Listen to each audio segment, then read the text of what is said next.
Hey, what's up you guys, this is Rob from the Gay Guy Plays, and today on the Quick Draw, we've got our hands on the speediest hooker in game when we take a look at the Anku.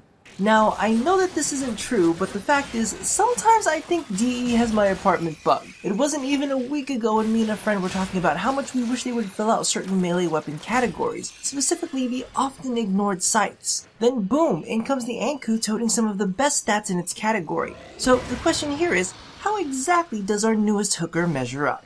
So you can pick up the Anku in the Tenno lab of your clan's dojo after you've completed research on the Axe Stiletto. However, if the urge to match this to your kunai in Paris has overcome all sense of reason, you can always pick this up in the market pre-built along with the catalyst and weapon slot for 225 plat. And for the newer wallet warriors who don't already have the matching trio, this is also included in the Forged Artistry weapon pack for 500 plat. Now, the Anku's primary damage type is puncture with a splash of impact and a negligible amount of slashing. Now, this makes it awesome against armored and robotic enemy units. Just keep in mind that it does suffer against all forms of shielding. So as always, be sure to equip the appropriate elemental combo in order to deal the optimal amount of damage. So straight off the bat, the Anku currently has the highest base damage of all Scythes. It also has the highest critical chance and ties with its predecessors in all of the important supplemental stats. The only thing lagging a teensy bit behind is status chance. Now, as we've seen with a few recent melee weapons, critical chance can make a drastic impact on the way this performs. With max critical mods, the Anku has a 32% chance to crit with a 3.8 times damage multiplier. So not only is this thing going to hit like a beast, but with Berserker equipped, this hooker is going to tear through a whole lot of tricks. Now, speaking of its attack speed, I have to admit that equipping Berserker makes a world of difference, especially for Scythes. Frankly, both available stance animations are a bit on the slow and clunky side, so once you've got a stack or two built up, the animations feel far more fluid and visceral instead of being so floaty. In addition, they do tend to have a bit of a limited range, so the extra attack speed is a big help to quickly dispatch enemies that have been whittling you down. Now, speaking of quickly taking care of business, can we talk?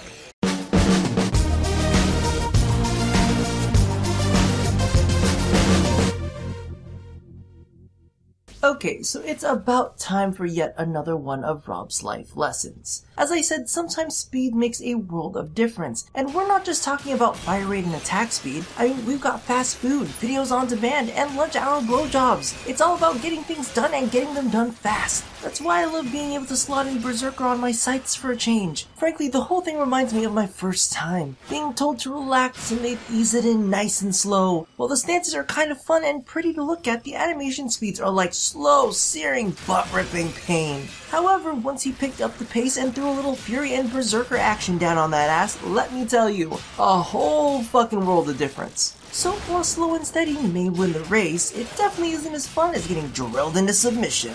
Now, I'm pretty sure that concludes today's lesson. Let's get back to the quick draw.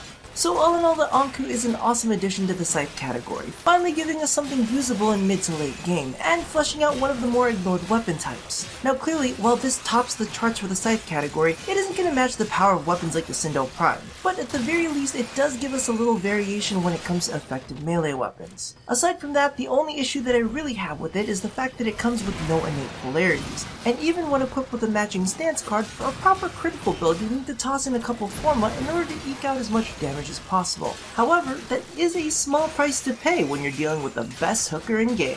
So thank you all for watching another episode of The Quick Draw. Be sure to check out the other new crit weapon on the block, the Prisma Skana, as well as the latest episode of Dress to Kill. Now don't forget to do all the things that I asked you to do at the end of every one of these, and as always, we gotta go fast here at A Gay Guy Plays. I said I was hungry, didn't I?